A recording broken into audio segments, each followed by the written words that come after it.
Kamusta? Ito nga pala si Sok Padua, isa rin overseas Filipino worker at nagtatrabaho sa Dakong Ibayo. Sumusulat ng mga libro at mga kanta sa YouTube, TikTok at Facebook.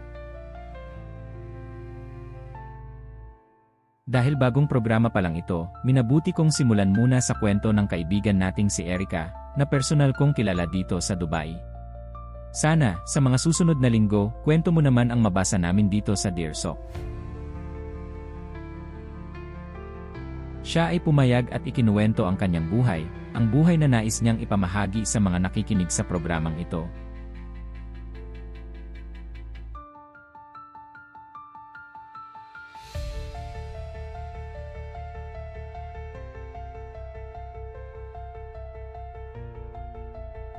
Kamusta, Sok?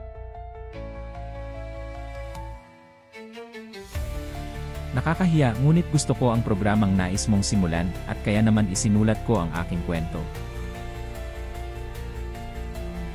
Ako nga pala si Erica at nagtatrabaho bilang accountant dito sa Dubai. And maraming salamat talaga kasi dahil sa iyo at sa grupo niyo umangat ang aking pamumuhay. May 2 anak ngunit hiwalay sa asawa. Nagsimula ang aking kwento nang ako ay high school pa lamang. Natatandaan ko noon, hindi ganoon kahirap ang aming buhay, sa kabukiran, kumakain sa oras ngunit hindi marangya ang pamumuhay. Ang aking tatay noon sobrang sipag, talagang ginagawa ang lahat para sa amin ng aking inay. Ngunit ayon na nga, dahil hindi marangya ang aming pamumuhay, hindi ako nakapagtapos ng kolehiyo. Siguro nga ay aking tinake for granted ang mga pagsusumikap ng aking magulang at ako ay nalayo ng landas. Maagang nabuntis, nag-asawa at nagkaanak.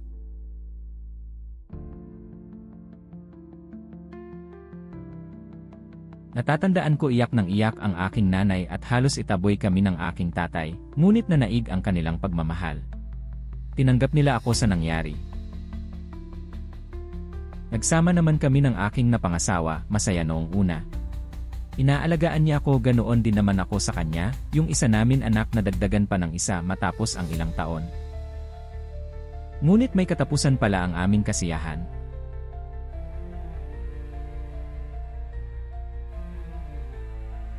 Noong panahon na yon, hindi ko naisip na ang dahilan ay maaring dahil bata pa kaming dalawa, at si asawa ko ay napagod sa buhay, may asawa at piniling lumipat at mangapit bahay.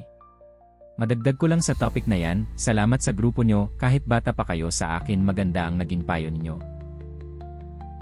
Anyway, at iyon na nga.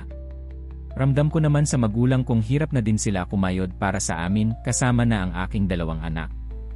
Yung asawa ko ayon hindi nagbigay ng panggastos, ngunit sabi ko nga sa sarili ko, okay lang ako na ang gagawa ng paraan. At ito na nga ang aking naging paraan, nabigyan ako ng chance na magtrabaho bilang kasambahay sa isang pamilya sa Dubai na akin agad kinuha. Dumaan ako sa hindi pangkaraniwang sistema na kwento ko nga sa inyo, ngunit ngayon ay legal naman na ako. Maganda naman noong una ang aking nararanasan sa trabaho, mabait ang amo ko. Taon din naman ang lumipas at nakilala ko na nga kayo. Siguro nga ay binigay ng Diyos na may makilala pa akong mga Pilipino dito sa Dubai at kayo ng grupo mo ang nakita ko. Noong panahon na iyon, unti-unti nang nagbabago ang sitwasyon ko. Ang aking tatay ay madalas nang nagkakasakit. Ang aking nanay naman ay hirap ng alagaan ang aking mga anak. Naguguluhan na din ako sa nangyayari, pakiramdam ko unti-unti akong nilalamon ng stress at anxiety. Dito nga ay nakilala ko kayo sa isang mall nang ako ay nag-day off.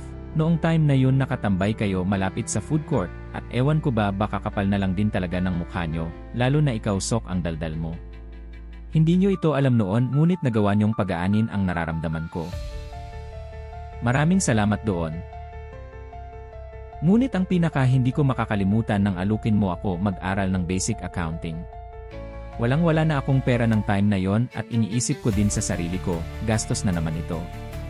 Ngunit nang sinabi mo sa akin ito, maaring ito na ang maging daan mo upang baguhin kung saan ka nakatayo. Maaring ito na ang simula ng bagong bukas. Ganyan mo nilarawan sa akin ang mag-aral ng kurso na yon. Ang galing ng strategy mo. Ginawa ko naman yon at tuwing day off ko ay iyong lamang ang aking inatupag. Kaya lamang mukhang nakahalata na ang aking mga amo ng pang-4 na linggo. Dumating na naman ako sa punto na na-stress ako at hindi ko na alam ang aking gagawin, natatakot ako na baka malaman nila at ako ay palayasin at pauwiin. Buti na lang isang araw nakita kita sa pinag-aralan ko at sabi mo nga ngayon araw ikaw ang mag-assist sa eskwela. Natatandaan mo? Nakwento ko sa iyo ang pangyayari at ang sinabi mo lamang tuloy mo lang ang pagpasok at kami na ang bahala. Hanggang ngayon hindi ko pa din alam ano ang sinabi nyo sa aking amo ng panahon na yon, ngunit matapos mangyari yon ay hindi na nila ako tinanong. Natapos ko nga ang aking kurso na basic accounting at hindi ako makapaniwala, agad akong nakahanap ng trabaho. Salamat na din kay Miggy, ginabayan niya ako sobrang nakakakaba ang ma-interview. Hindi ako nakapagtapos ng kolehiyo, nag-aral lamang ako ng basic accounting, ngunit natanggap pa din ako bilang isa sa mga accountant ng kumpanya. Noong una ay nahihirapan akong sumabay sa mga iyon, ngunit di nagtagal ako ay nasanay sa aking bagong trabaho. Noong una kong sinabi sa amo ko sa pagiging kasambahay na mag-resign ako para lumipat ng trabaho, hindi niya ito nagustuhan, ngunit ang nasabi na lamang niya ay humanap ng kapalit ko. At iyon na nga ang nangyari. Sa ngayon, nagtatrabaho pa din ako sa kumpanyang kumuha sa akin, malaki din ang utang na loob ko sa kanila. Maayos din ang pasahod 5 araw ang pasok at higit sa lahat taunan ang aking bakasyon. Sa ngayon nagagawa ko ng suportahan ang aking pamilya sa Pilipinas at kahit papaano ay napaayos na namin ang aming lumang bahay. Unti-unti akong nag-ipon dahil sabi nyo nga, hindi tayo magstay dito forever. Maraming salamat sa pagkikita natin sa Dubai Mall, destiny na nga siguro ang pangyayaring iyon. Kayo na ang balak lamang ay subukan kumain sa isang kaaya-ayang kainan ay nakapagbigay pa ng bagong pag-asa sa kagaya ko. Maraming sa inyo.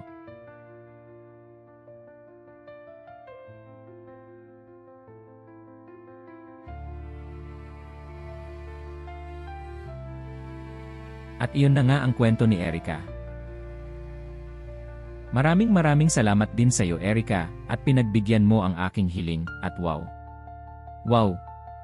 Hindi ko akalain na ganyan pala ang nasa saloobin mo sa amin. Totoo naman, ang sabi din namin sa iyo noon. Nandoon kami kasi gusto namin kumain ng cheesecake sa isang factory doon. Sa mga nakikinig pagsamahin nyo na lang yung 2 keyword na cheesecake at factory. Malaki ang serving at masarap pa. Hindi po ito endorsed.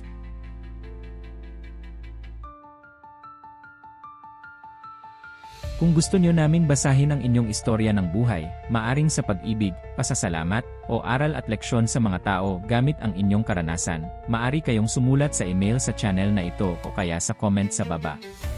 Please click like and subscribe kung gusto nyo ang mga ganitong kwentuhan at sa muli po. Ito ang Dear Sok.